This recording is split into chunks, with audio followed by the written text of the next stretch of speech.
ফলাফল লাভৰ পিছত ACSত 14 নম্বৰ স্থানপ্ৰাপ্ত বিশ্বনাথৰ মানস বৰদলৈৰ নিউজ লাইভৰ প্ৰতিক্ৰিয়া বিশ্বনাথ চাৰিআলিৰ 4জনকৈ পৰীক্ষাৰ্থীয়ে লাভ কৰিছে সফলতা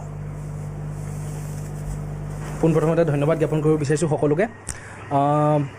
আজি হয়তো মোৰ দিনৰ জীৱনৰ মানে সবতকৈ ডাঙৰ দিন বুলি ক'বলৈ গ'লে ভুল নহ'ব এই মুহূৰ্তটো একদম সদায় মোৰ মনত থাকি যাব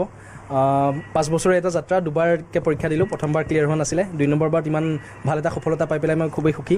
ইয়াত মই ধন্যবাদ জ্ঞাপন কৰিব বিচাৰিম পোনপ্ৰথমে মোৰ মাক ঈশ্বৰক মোৰ পৰিয়ালবৰ্গ সকলোকে মোৰ বন্ধুবৰ্গ মোৰ ৱেল উইচাৰ্ছ বহুত আছে সেই ৱেল উইচাৰ্ছখিনিৰ মানে ভাল চিন্তাধাৰা মোৰ ভালটো বিচৰাৰ কাৰণেও মই ভাবোঁ তাকো এটা পৰ্চন মই তাতো এটা কণ্ট্ৰিবিউশ্যন মই সেইটো বুলিও ভাবোঁ আৰু নিজৰ ফালৰ পৰাও চেষ্টা কৰিছিলোঁ কেতিয়াও মানে পেচেঞ্চ ৰাখি পেলাই আগবাঢ়ি যাবলৈ চেষ্টা কৰিছিলোঁ তো ফাইনেলি আজি এই ৰিজাল্টটো পাই পেলাই মই বিৰাটেই সুখী আৰু আগতে কোৱা নিচিনাকৈ মোৰ জীৱনৰ চবতকৈ ডাঙৰ দিন এইটো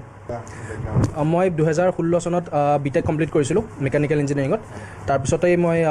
অলপ ইফাল সিফাল কৰিছিলোঁ আৰু কি প্ৰিপেৰেশ্যন কৰিম কি নকৰিম তাৰপিছত মই চিভিল ছাৰ্ভিচেছ যাম বুলি ভাবিলোঁ ষ্টেটতে প্ৰথমবাৰ পৰীক্ষা দিলোঁ প্ৰথমবাৰ মোৰ প্ৰাৰম্ভিক পৰীক্ষাটো ক্লিয়াৰ হোৱা নাছিলে প্ৰিলিমছটো ক্লিয়াৰ হোৱা নাছিলে তাৰপিছতে আকৌ ধৈৰ্য ধৰি ৰাখি পেলাই আকৌ মাজতে চিলেবাছো চেঞ্জ হ'ল ক'ভিডো আহিল তথাপিও ধৈৰ্য ধৰিলোঁ দৈনিকভাৱে নিজৰ পঢ়া শুনাখিনি কৰি থাকিবলৈ চেষ্টা কৰিলোঁ আৰু ফাইনেলি আজি আহি পেলাই ঈশ্বৰৰ কৃপাত আৰু আপোনালোকৰ চবৰে আশীৰ্বাদত এই পজিশ্যনটো পাবলৈ সক্ষম হৈছোঁ একচুৱেলি দাদাৰ পৰাই মই ইনস্পিৰেশ্যন পাইছোঁ এই চিভিল ছাৰ্ভিচেছত আহিবলৈ মই যেতিয়া প্ৰথমতে ইঞ্জিনিয়াৰিং পাছ কৰি আহিছোঁ সি প্ৰিপেৰেশ্যন কৰি আছে তো তেতিয়া তাৰ সেই কিতাপ পত্ৰবিলাক দেখি বা তাৰ লগত মই অলপ কনচাল্ট কৰিলোঁ কি কৰোঁ কি নকৰোঁ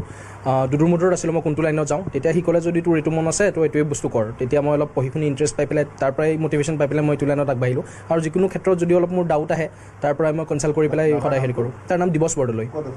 এতিয়া সি পষ্টেড আপোনাৰ বকুত মই সেইটোৱে ক'ম যে প্ৰচেছটো বিৰাটেই ট্ৰান্সপাৰেণ্ট লাষ্ট কেইবাৰমান টাৰ্মৰ পৰা বিৰাটেই ক্লিন বিৰাটেই ট্ৰান্সপাৰেণ্ট সেইটোৱে আপোনালোকে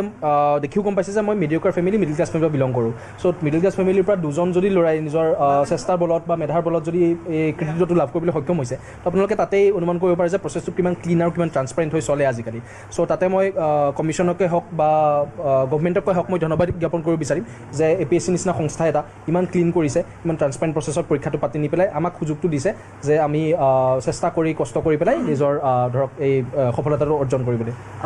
যদি কোনোবাই ভাবিছে এতিয়া এক্সপিৰিয়েঞ্চ আছে যে APSC কাৰণে মই প্ৰিপেৰেশ্যন কৰিম চিভিল ছাৰ্ভেণ্ট হ'ম তেতিয়া মই তেওঁলোকক এটা পৰামৰ্শই দিম বা এটা কথাই ক'ম ইয়াত যে আজিকালি প্ৰচেছটো টোটেলি ক্লিন টোটেলি ট্ৰান্সপাৰেণ্ট ইয়াত কোনো ধৰণৰ লেনদেন দাবী একোৱেই নাই তেওঁলোকে যদি চেষ্টা কৰে কষ্ট কৰে 100% তেওঁলোকে সফল হ'বলৈ সক্ষম হ'ব